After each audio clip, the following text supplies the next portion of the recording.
welcome. Hello to everybody this afternoon for the University of Regina's 2023 Alumni Effect Virtual Speaker Series. Je suis Jérôme Cranston, doyen de professeur à la faculté d'éducation à University of Regina. I'm Jerome Cranston. I have the good fortune of being the dean and a professor in the Faculty of Education at the University of Regina.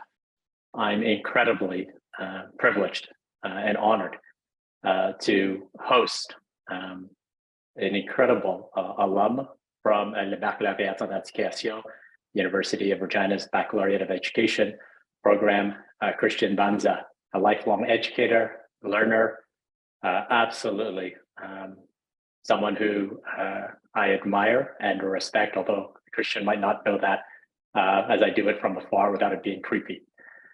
Before I introduce Christian, I'd like to acknowledge that the University of Regina is situated on the territories of the Nehiyawak, the Anishinaabe, the Dakota, Lakota, Nakota people, and the traditional homeland of the Michif Métis Nation of Saskatchewan. The University of Regina is located on Treaty 4 territories with a presence also in Treaty 6.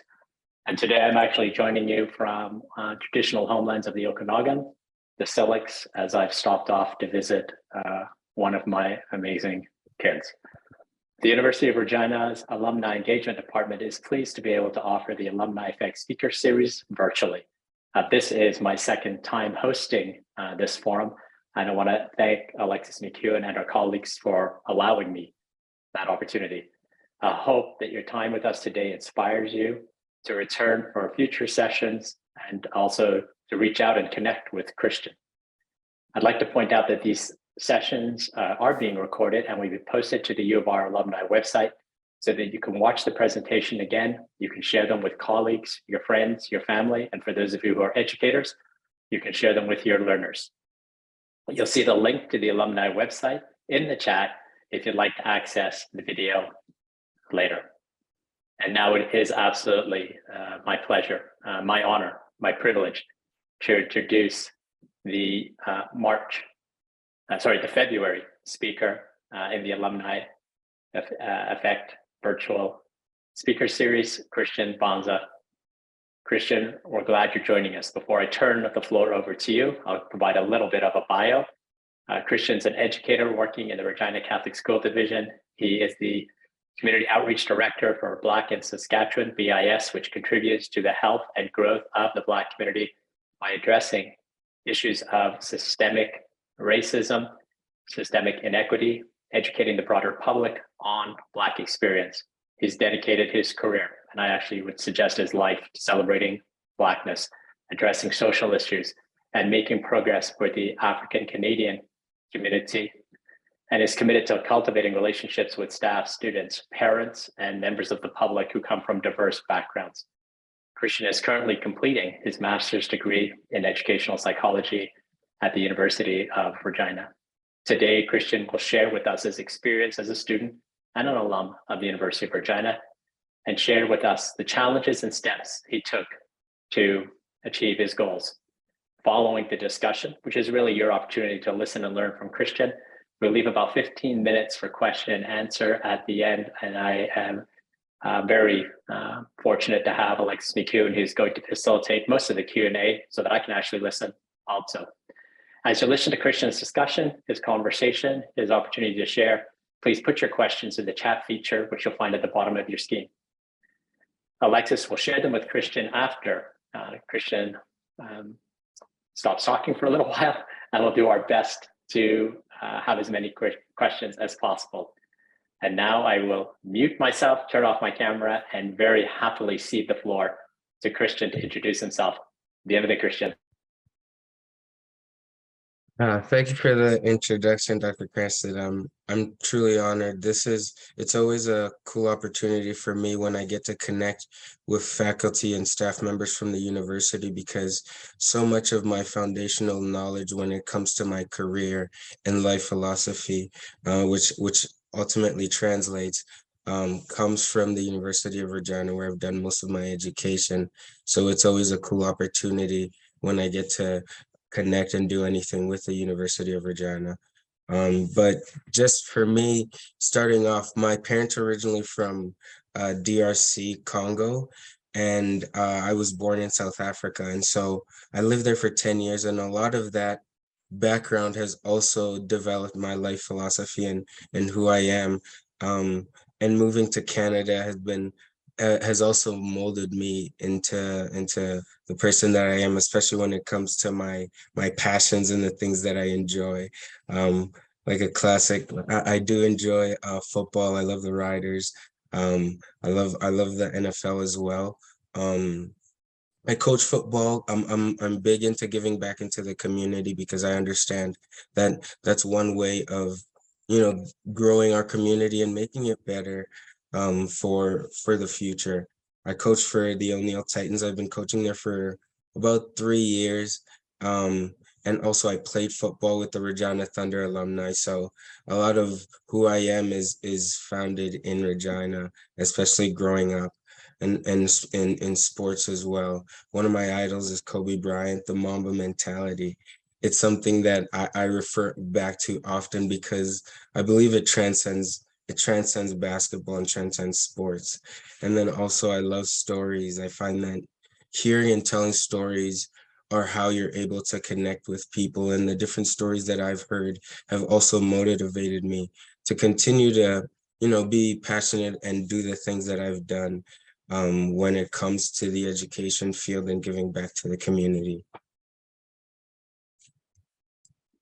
Thanks, Christian. Really appreciate you sharing that. There are a series of questions, but I really like this as much as possible to sort of take a conversational tone. And so with your permission, I'll follow the questions and then we'll see where we go. And happy to hear. So one of the main questions that many current students in our Bachelor of Education, Le Bac, but also students who are in La Maîtrise want to know is, what inspired you to follow your career? What steps did you take to make it possible in terms of deciding that, where you wanted to give back was as a teacher? So I talked a little bit about where I'm from, and that has a lot to do with the things that I am doing now. For example, Congo is something that I'm passionate about because it's my history. It's one way that my parents have always taught me to stay connected to my culture and who I am as a person in terms of where I come from. And so I got the opportunity to go to DRC Congo in 2016, I believe, and I got to learn about the history there. And I learned about Patrice Lumumba and the resistance against Belgian colonialism. Congo is one of the countries has the biggest genocides in human history that is never talked about. And so I went there and I learned about the history and ultimately the impact that it had on the country today even. And then being born in South Africa, and I was born in 93, and 94, Nelson Mandela became the first Black president in a majority Black country. And you learn about the history of that place and how he handled that situation. And he developed his own philosophy called Ubuntu.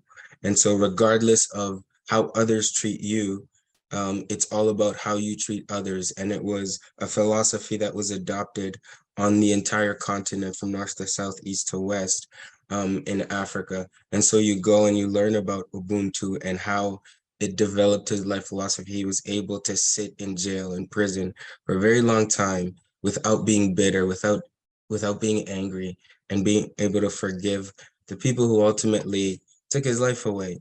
And then ultimately you learn about Canadian history and, growing up through the education system. At first you learn about, Western colonialism and how Samuel de Champlain established Quebec in 1608. And then you learn about 1883 and 1867, the British North American Act and the Indian Act, right? And so you learn about those things and they ultimately start to form who you are and the role that you play in society. And you learn that history has played a large part in where we are today, not only as a community, but also as a society. So I became passionate about history and I wanted to teach others about history because my high school teacher taught me that, those who don't know their history are doomed to repeat it. And so then from there, you start to want to learn all of the things that have happened in the world, because we are ultimately connected, and how things that happened across the world have a direct effect on us, right? And so you think that in terms of Black history and Black culture, you think that issues are in the United States and they're so far removed. But then you learn during the Reconstruction period and Jim Crow era and the civil rights, how that ultimately played a role in Canadian beliefs and society. So I was really passionate about history and learning all of those things. And again, going back and wanting to teach that. And then passionate about sports and the youth, right? So my coaches and my teachers as well had a direct impact on my life and how I navigated different scenarios. And so I wanted to do the same in somebody else's life, especially a youth. And Tupac said, I guarantee that I will spark the brain that will change the world, right? So I may not necessarily change the world, but maybe I may have a direct impact and an influence on somebody else changing the world on the way they think or the way that they see the world, because that's how, my life was changed, right? Was my coaches, where I played football, and then my educators as well. And so those two affected my life, and I saw how teachers were able to have that direct impact. So I took that and I wanted to become a teacher because of that. And as an educator, I'm sure there's lots out there that you understand that you're a lifelong learner, and you get the opportunity to continue to read new books and develop new philosophies, and just have different types of conversations that weren't necessarily accepted all the time in different parts of society. So taking all of that, it kind of influenced me to want to become the teacher that I am today, is because I can see that as an educator, you may not have the means or whatever to have a direct impact, but you can influence another generation to have a direct impact on the world. Thank you very much for sharing that, Christian. I deeply appreciate the way you framed the answer. So here's where I go off script. Christian, have you read the book $40 Million Slaves? No, I haven't. So I'm going to recommend you actually read it. It's an amazing African-American writer who talks about what's happened in professional sports over, in particular, the last 50 years. One of my children who plays professional sports had it and recommended to me. And given everything you've said, I actually think it's an important piece. It ties very much into what you're talking about. I think you're taking a lead from Kobe and the whole idea of Black Mamba, where sports can actually be more than something for an individual or for a team, but it can be for an entire community. You just spoke about that eloquently, and I actually think it's a book you'd love. I did, and I learned lots from it. I want to talk about your background, your expertise, because it's inspiring, and I think it's insightful. Understanding colonization in particular, as it happened in sub-Saharan Africa, in terms of the French, the Belgians, the Dutch. I mean, and you've lived in a number of these places. What do you take from your own understanding in terms of the work that needs to be done here on these lands and territories for the Black population, for the First Nations, Métis populations, in terms of understanding colonization as it happened differently, yet in some ways with the very same sort of broad brushstrokes? What do you see in terms of what you understand and know in ways that you can affect change here? Yeah, so that's a great question, and I love that book and the idea that sports and society are tied in. And some of the greatest athletes, I think my favorite athletes, are always in tune with what's going on in society. I think of Muhammad Ali, Jim Brown, right? Some of those athletes who are able to take, even Colin Kaepernick in modern day society, right? They're able to take what they do in sports and then transcend that beyond, right? And apply that to their lives. And I think Mamba mentality speaks to that. And so with that, I think a part of our duty is also to understand our role in the society. For me, that came about because I wanted to learn more about Black education, about Black contributions in Canada. And that was obviously difficult to find because it's not talked about.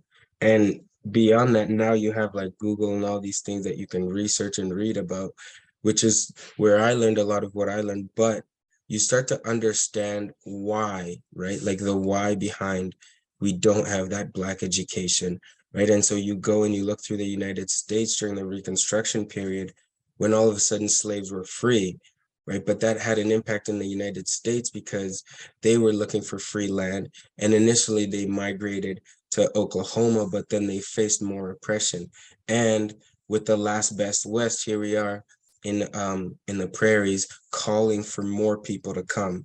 So you understand that there was a call for many immigrants of different kinds to come, but because they came in by the thousands, there was what was called the Great Negro Problem, which was that global idea of what do you do with these people, right, that we're not sure are exactly humans, what are they? Right. And so this you understand through the different writings of Lydia Marie Childs, who she wrote about a case for the civilians a class of citizens we call Africans. Like, are they human beings or are they not? Right. And then John Hunt, who wrote Dr. James Hunt, who wrote The Negro's Place in Nature. And all of this is happening during that time. And so you're told as a young that in Canada, we accepted everybody, and that was our history. But then you go look through the documents, and it's 1911, there was the Immigration Act that essentially banned Black people from coming into the prairies, right, for 60 some years. And so now you have the immigration population that you do in the prairies, and you understand why it was different in the east of Canada than it is here in the prairies, right? Essentially, Black people were not allowed to immigrate here. And so that then has an impact on, and the way that systemic issues work is that you don't talk about it, or you don't raise awareness, and you don't mention it, right? And those issues continue to repeat. And so that was a connection that I'd made with what my teacher told me: those who don't know their history are doomed to repeat it. And so here I am as an educator wanting to educate people on those stories and those issues so we don't repeat those mistakes that we've made in the past as time goes on, right? You go to I've had the opportunity and the chance to work with different organizations like the police department and Chief Evan Bray, who's been great and open. And you ask them questions about the Black history when it comes to the police department in Regina, and they don't know, right? And so again, to me, that shows you how the systemic issues continue to repeat themselves in our society. And the only way, or not the only way, one of the ways to combat that, right, is to raise awareness and to educate people on that history so that they know, and then that they also know that they play a role within that. Christian, thank you. Before we move on to the next question, I'm being cognizant of time. I'm gonna say this flat out, straight up to you and everyone else. I am so appreciative that you have been a student in our faculty. You teach, I think, maybe more than you've learned inside of our faculty. I'm going to say this from the sidelines as someone of a particular age. I'm looking forward to the day where you are dean of a faculty of education. Oh, wow. You're exactly what our field needs. You're exactly what I don't think every Canadian university could benefit. So you don't have to rush through your grad program, but hurry up and get that damn thing finished and take this job. All right, a couple of questions that I need to ask you, and to the extent that you're comfortable dropping some names, because I think they're important for people to get the recognition. Can you talk about a couple of your mentors, people who you would want to put a spotlight on, and talk about what they did that allowed you to get to this place in your life? So I thought about this question in two ways, and it was who helped me develop my educational philosophy. And again, it became from reading the history that had happened throughout, the world. And it's always people who spoke truth to power, right? Stood up against injustices in the face of oppression. And so my heroes that I have to absolutely talk about was learning about Frederick Douglass, right? And him growing up as a slave and escaping to the North and reading, learning to read at a very young age and being the catalyst behind Abraham Lincoln signing the Emancipation Proclamation and his great speech, "What to a slave is the 4th of July," right? And the way that he was able to teach and use his words. And then obviously Martin Luther King, whose personal philosophy guided me, right? The nonviolence movement. And he was able to like stand up in a more immoral society, if you will, that stood up for Jim Crow, and he was able to stand up against that. So I thought about them and how they were able to teach in spite of everything. And then also when it came to the university, it was Clay Burlingham who was able to put history in such a crazy perspective to me that it taught when you read history and you learn about history, it ties the past, the present, and the future all together. So he did a really good job, Clay Burlingham, with that. And then in the French program was Jean Dufresne, who taught me about curriculum and how you're supposed to use the curriculum to teach about the things you're passionate about. It's not just this thing that you regurgitate to students. You're supposed to take your passions and the thing that you love and implement it into your classroom. And so those two at the U of R taught me how to do those, what I do now. Thank you, and I really do appreciate. I think it's important that we name people, and you know this. I mean, I think that for Indigenous populations, for the Black population, for racialized populations, they get erased from history, and so calling folks out and identifying by name, it's really important. So Christian, thank you for doing that. Before I turn it over to Alexis to take any questions that might come from our colleagues and folks on the call, it's important because this is an alumni event. From a kind of larger perspective, how has the University of Regina helped you and continue to help you achieve the goals or move towards the goals that you hope to accomplish? Yeah, as I said, again, I'm so grateful for the University of Regina because it's challenged me to be a better person in terms of challenging my beliefs and teaching me how to develop a personal philosophy in my career and then translating that into my life.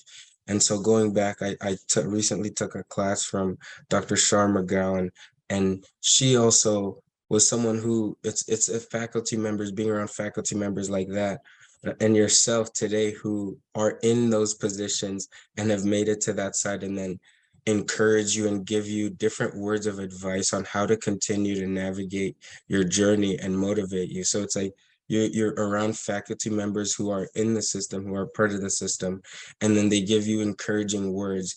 It's like, for me, I want to continue to be around that, which is why I applied for my maîtrise, my master's, back at the U of R, because I understand that being around those professionals, they're able to show you how to not stay stagnant in your education, right? And in your work, because it's so easy.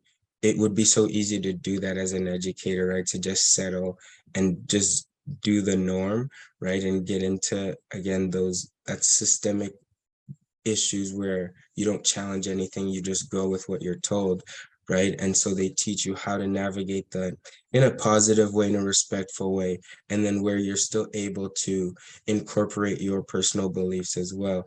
And so I think it encourages me being around faculty members, learning more, not only just faculty members, students as well, who want to be lifelong learners in implementing changes in the system, right? Because if you don't challenge the norms, right, nothing is ever going to change.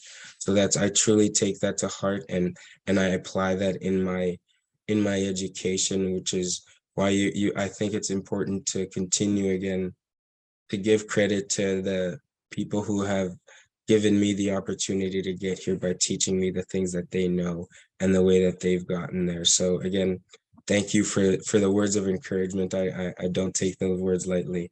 That's for sure. Well, you're welcome. In terms of what, Shar McGowan is an amazing person. I'm so pleased that you had an opportunity to learn alongside Shar, who has a wealth of wisdom. Obviously, other folks like Jean Defresne, your involvement with La Cité, with Professor Jérôme Belesson, and then inside of our own faculty, people like doctors Barbara McNeil, Abu Bakari, like this faculty. I agree with you.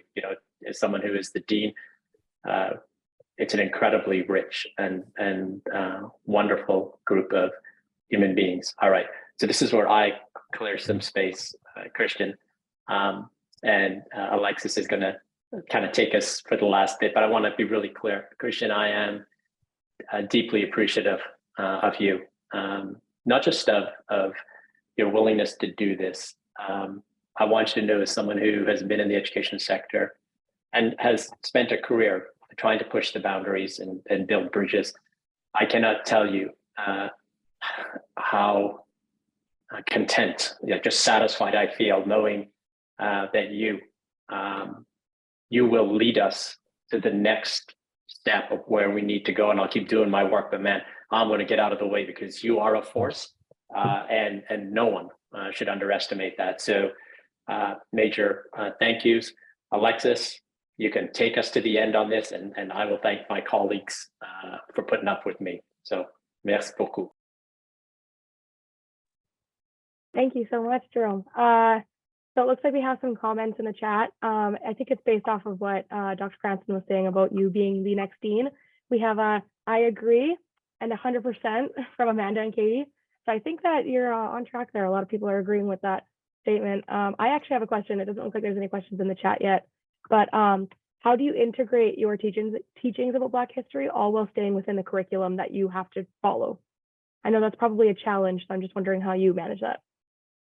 Well, so my understanding of history is that, especially from a Canadian perspective, is that the Black perspective has essentially been erased from everything that we've done. And so you go back to 1867 to when the documents were signed, right? There were, even before that, Black people who were established here, for example, the Black Loyalist, and then you go to 1890s, which was the Colored Hockey League, and then the 400 Construction Battalion, right? The number 2 Construction Battalion, right? And then Lincoln Alexander. So all throughout history, my understanding of the Black contribution is that it's been there. So anytime I talk about anything that's required in the curriculum, I just open up the lens a little bit and I ask myself, okay, what was the Black perspective in that? And more oftentimes than not, there has been a Black perspective on a contribution or foundational issue or something to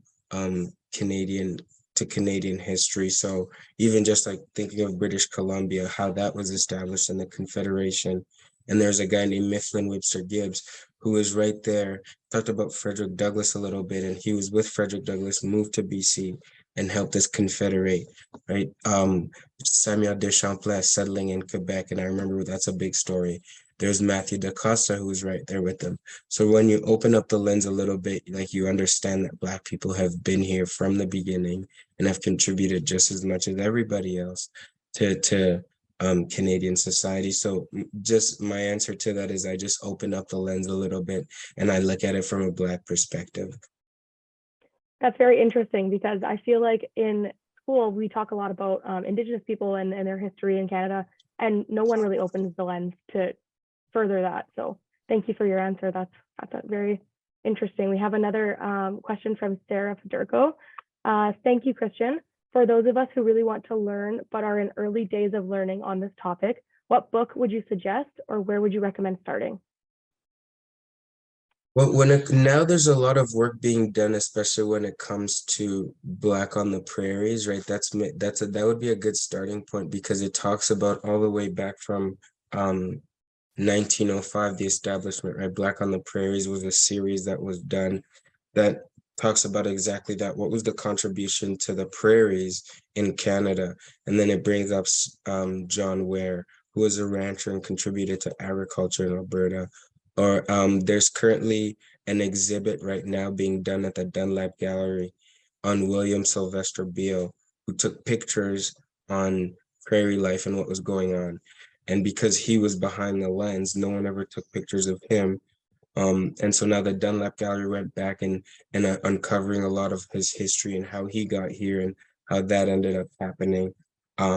And so I think also opening that up to people like Bell Hooks or Maya Angelou, who that was my starting point, right? Because when you start, they have conversations and they mention certain things like Martin Luther King, for example, always talked about, you should be proud to be Black and being Black is a beautiful thing. And then you start to question yourself like, okay, why is he saying that? And you go back a little bit, it's kind of like the wool starts to unravel a little bit, and you see that the history that we talk about and that we're passionate about is connected. It's a larger history, and where the issues lie is that the things that we talk about aren't opened up to a larger perspective. It's always just given from one lens, right? But there's multiple lenses that exist throughout history.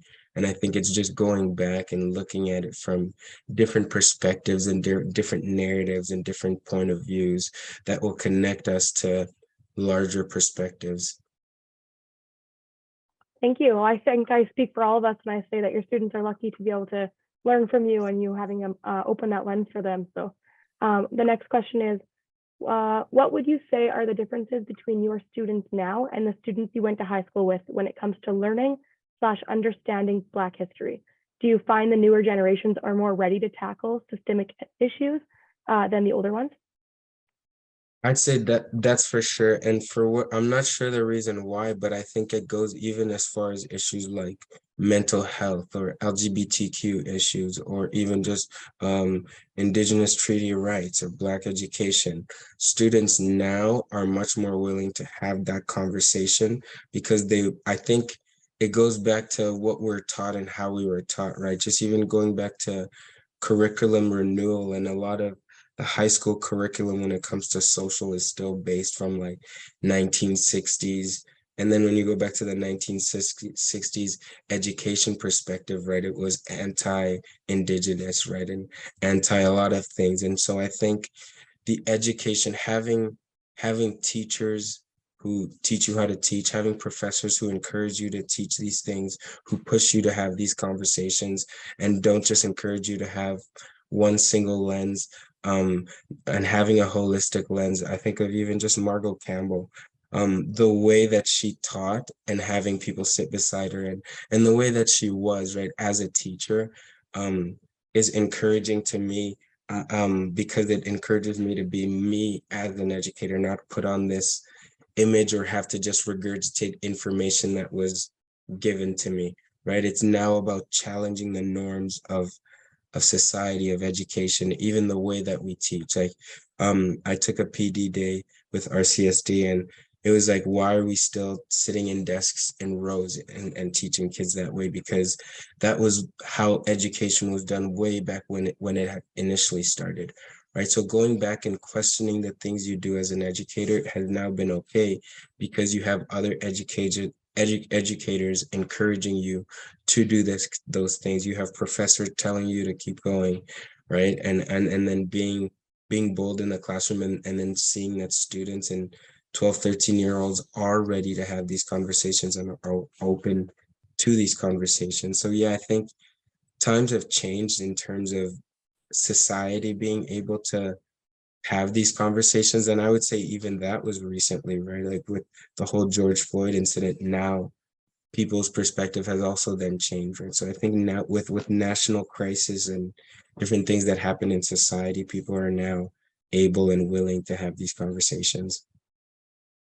Definitely. I smile when you say Margot Campbell. For those of you that don't know, Christian Mbanza was actually my intern when I was in high school. So yeah. I actually learned a lot from you and Margot at the same time about my own history and my family history, being a Métis woman. So it's nice having teachers that educate you on things like this to open your lens, and your students are lucky to learn from you, as I said, because I hope that they do that as well and they look into their own history. Yeah, thank you so much, Alex. Yeah. That means a lot. Yeah. It doesn't look like we have any more questions. I guess I'll just ask one more since we have a little bit of time here. Can you talk about your experience working in Black in Saskatchewan, that nonprofit organization you volunteer for? Yeah, as I mentioned, I think the discussions and me feeling encouraged to talk about Black issues comes a lot from working with Black in Sask, because these were conversations, what was happening in society wasn't new from the Black perspective. These were conversations that we were having behind closed doors. How do we become more open? How do we include ourselves in the community and within society? And so with the George Floyd incident, a national crisis that initially sparked during an interesting time, COVID was happening, and then everybody was on social media, and then you saw something like that had happened right from the Black perspective, where we'd been crying out and saying that these things are happening and are very relevant to us today, right? You look at Samuel Uko with Wascana Lake and the SHA, and you look at Caleb Schmidt and incidents like that right here in Regina, right? And so with Black and Sask, we had just took the opportunity to organize a rally and have those conversations in a public space in front of everybody. And a lot of people had shown up. And it was scary putting yourself out there in that way. But again, saying yes to these opportunities allowed us to come together again and move forward together, not just by ourselves individually. I'm an educator, so I gain a lot of my education and perspectives from hearing other Black people speak and what they've gone through in the city. So you take in what's happened in history and perspectives, and you apply that in my own perspective, and you apply that into your classroom, right? And so being a part of Black and Sask has not only encouraged me more to have these conversations with different organizations, but also to do more research to make sure that, I'm not repeating and making sure the mistakes are happening over and over. So we go in and we do workshops, and we create safe space for Black youth to have a space in our community, in our society, which we haven't had for a long time. So I think you go back to stories, you take other people's stories and you move forward in that way. And I think it helps you, again, open up that lens and create those spaces that haven't been here for a long time. And the positive thing is the community has been open and allowing us to have these spaces and have these conversations. So it's not just like a one-way street that we're doing everything. The community has been so open in receiving us and working alongside. And you get to see how much that makes more of an impact when you work with people to change issues, right? And I think Regina and the U of R and our community is unique for that, is that people are willing to work alongside each other to change issues and move things forward. Thank you. I think that's very true, especially when you mentioned the U of R. We have our new identity, which is let's go far together. So I think that really ties in with what you're saying and in the sense of community. So Pauline Street has said in the chat, James Baldwin is also highly recommended. I think that goes back to your topic about books and where to start. Yeah. So that's nice. And then Jerome Cranston, thank you for putting in the Black and Sask website there. So thank you very much, Christian. I think Jerome's going to take it from here. I will. Thanks, Alexis. And Christian and Alexis, I got to tell you, in terms of my own opportunity to learn, thank you. Christian, I think, again, there's a richness to history. I mean, in a really short period of time, you touched on it in terms of, the history of Black in Saskatchewan, in particular Black in the prairies, which is essentially ignored and erased. You probably know this, Christian, but some of our colleagues on this call may not know. In the late 1800s, there was almost 1,000 African Americans who would move from San Francisco straight up the West Coast and settle on Vancouver Island and be similar to what was going on the East Coast. So again, the absence of Black history in Saskatchewan on the prairies, in Canadian history, which is really, a richness in the fabric of history. And, for people who want to do a little bit more learning, one of Vancouver's first mayors was a white presenting, but of African-American descent, who spent most of their life presenting and coding as white, because the individual knew that it wasn't going to be able to accomplish much. And so, kind of what happens. And so, Christian, just major thanks to you for the amazing work you do for all of us. And I mean all of us. You are an alum that I consider myself fortunate to somehow pretend that, as dean of a faculty, that I had some involvement, even though I know the truth is it was much bigger and broader than this. Alexis, I took down my notes because I was busy listening to Christian. So I think I'm supposed to remind people that there's more of these coming, to stay tuned, but mostly just an opportunity for me to really thank Christian and Alexis. You can do the important part, which is to tell people what comes next. And Alexis, thank you to you and your colleagues in the alumni office for even considering allowing me to host Christian. It's been an absolute pleasure. So Alexis, maybe you should do the more formal part because I took down the notes when I was listening to Christian. No problem. So I just want to let you guys know that a video of this will be posted on our alumni website, which I posted in the chat. Our next Alumni Effect speaker will be on March 21st, 2023, and will feature Melissa Coomber-Benson, a 2022 Alumni Crowning Achievement Award recipient and CEO of YWCA Regina. She will be speaking for International Women's Month. So until then, stay warm and take care. And Christian, if you have anything you'd like to add before you go, thank you very much. And I look forward to seeing you as the dean one day of the Faculty of Education. Well, thank you so much. And honestly, just I feel more encouraged and honored leaving these sessions working with professors and, like I said, people high up in the faculty. So it does leave me encouraged to continue to research and do all this work. So I just thank all of you guys for all the work you've done, because you are making a difference in my life.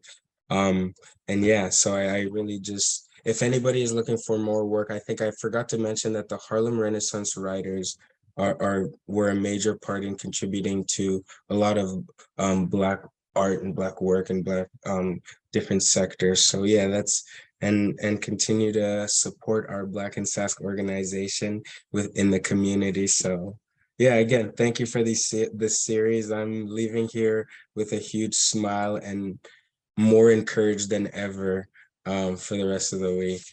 So thank you guys again so very much.